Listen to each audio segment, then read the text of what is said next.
আজকে inventory management সিস্টেমের একটি ডেমো দেখাবো। তো আমি প্রথমে লগ ইন করে নিচ্ছি।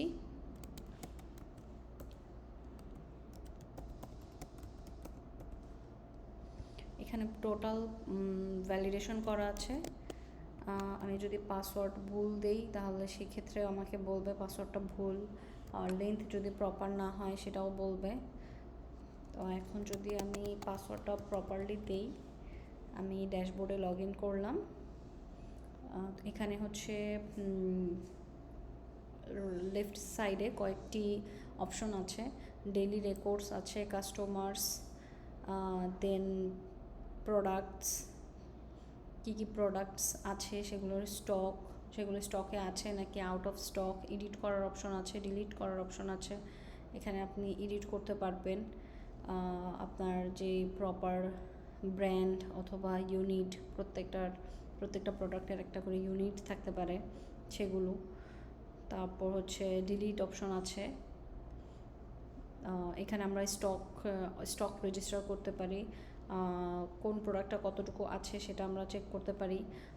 তারপরে কোন ডেট থেকে কোন ডেট পর্যন্ত দেখতে চাচ্ছি ইনফরমেশন, সেটাও দেওয়ার অপশন আছে। সো যেহেতু এখানে ডেটা নেই এখন, সে কারণে এগুলো শো করতেছে। আর ভ্যালিডেশন শো করতেছে যে আমার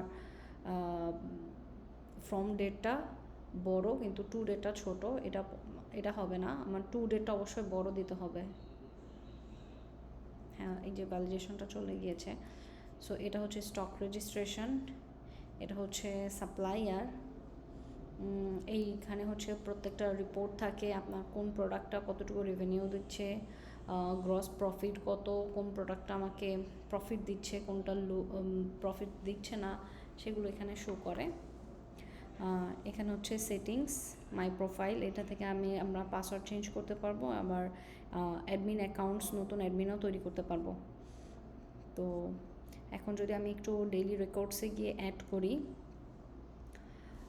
আমি যদি এখন নতুন একটি স্টক যদি আমি অ্যাড করতে চাই, এখানে আমি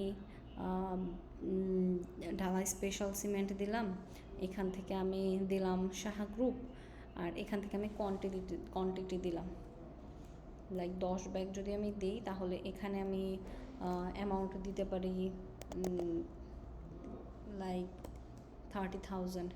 এখন আমি সেভ করি, সেভ করলে আমি যদি ডেইলি রেকর্ডসে যাই, এখানে আমি দেখব আমার স্টকটা আপডেট হয়েছে। স্টক আপডেটের ইনফরমেশান এখানে নেই, কিন্তু ক্রেডিটে আমার কতটুকু খরচ হয়েছে সেটা উল্লেখ আছে। এখন যদি আমি স্টকে যাই, স্টকে যেহেতু আমি ইনিশিয়ালি দেখাইনি, বাট এখানে স্টকে হচ্ছে আপডেট হয়েছে। আমি এখন যদি আবার আরেকটা অ্যাড করে আমি যদি কোনোটা সেল করি, সেক্ষেত্রে আমি আবার স্টক দেখাচ্ছি। লাইক আমি যদি এখানে দেখি মাহারাব, সে যদি কোনো এখানে অপশন আছে পেমেন্ট অপশন, ফুল ক্যাশ আছে, পার্শিয়াল আছে, ফুল ক্রেডিট আছে। আমি যদি পার্শিয়ালটা সিলেক্ট করি, এখানে অবশ্যই যেহেতু পার্শিয়াল যতটুকু পে করব সেই অ্যামাউন্টটা এখানে দিতে হবে। আগে আমি হচ্ছে এই প্রোডাক্টটা সিলেক্ট করে নিই, ঢালাই স্পেশাল, আমি এখান থেকে 10 ব্যাগ নিব, তো লাইক 6,500। এখান থেকে আমি যদি অ্যামাউন্ট পে করা হয় 3,000, এবং আমি যদি এখানে এবার সেভ দেই, সেই ক্ষেত্রে ডেইলি রেকর্ডসে আমি দেখব এখানে এই যে কাস্টমার যার আইডি 1002, তার কাছ থেকে ফুল যে অ্যামাউন্টের পেটা ছিল সেটাই এখানে ডেবিটে অ্যাড হবে। কিন্তু কাস্টমারের যেই পেজ, সেখানে গিয়ে আমি দেখতে পাবো যে কাস্টমার ওনার ক্রেডিট ছিল 3,000, যেহেতু সেটা উনি আমাকে পে করেছে, আর ফুল ডেবিট হচ্ছে 6,500, এবং বাকি যেই অ্যামাউন্টটা সেটা হচ্ছে ব্যালেন্সে অ্যাড হবে, মানে এটা হচ্ছে তার রিমেইনিং ব্যালেন্স। তো আমি যদি আবার ডেইলি রেকর্ডে গিয়ে এখানে যদি আমি আবার পেমেন্ট কালেকশন নেই, পেমেন্ট কালেকশনে আমি ওনাকেই যিনি আমার কাছ থেকে মাত্র নিলেন, যদি উনি আমাকে টাকা পে করতে চায় তার রিমেইনিং টাকাটা, তো সেটা যদি আমি এখানে চাই, এখানে আমি তার রিমেইনিং টাকাটা যদি এখন রিমেইনিং 3,500 ছিল, আমি দিলাম 3,000 সে আমাকে পে করতেছে।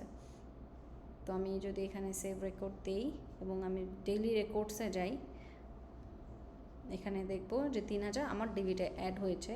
আর কাস্টমারের লেজারে গিয়ে যদি আমি দেখি, তাহলে এখানে দেখব যে কাস্টমারের খরচ 3000 হয়েছে, কিন্তু ওর রিমেইনিং ব্যালেন্স যেটা সেটা এখন 500 আছে। সো এভাবে হচ্ছে লেজার ম্যানেজ করা হচ্ছে ডেবিট ক্রেডিটের যেই ক্যালকুলেশন প্লাস কোনো ডিউ অ্যামাউন্ট থাকলে এভাবে প্রত্যেকটা কাস্টমারের পেজে গিয়ে আপডেট হয়ে যাচ্ছে, আমরা ইজিলি চেক করতে পারতেছি। আর এখানে হচ্ছে ডেইলি রেকর্ডসে আমি হচ্ছে প্রিন্ট করার অপশন আছে, আমি কোনটা প্রিন্ট করতে চাচ্ছি সেটা আছে। তারপর আমি হচ্ছে যদি ফিল্টার করতে চাই, ফিল্টার যেহেতু এক্সট্রা কোনো ডেটা দেওয়া নেই এখন, সেহেতু আমাকে এটাই এখন শো করতেছে। তো এই ফিল্টারের অপশন আছে। তারপর কাস্টমারের এখানে আমি এই আইকনে ক্লিক করলে আমি হচ্ছে কাস্টমারের হোল পেজ দেখতে পারবো। দেন এখানে আমি এডিট করতে পারবো, ডিলিট করতে পারবো।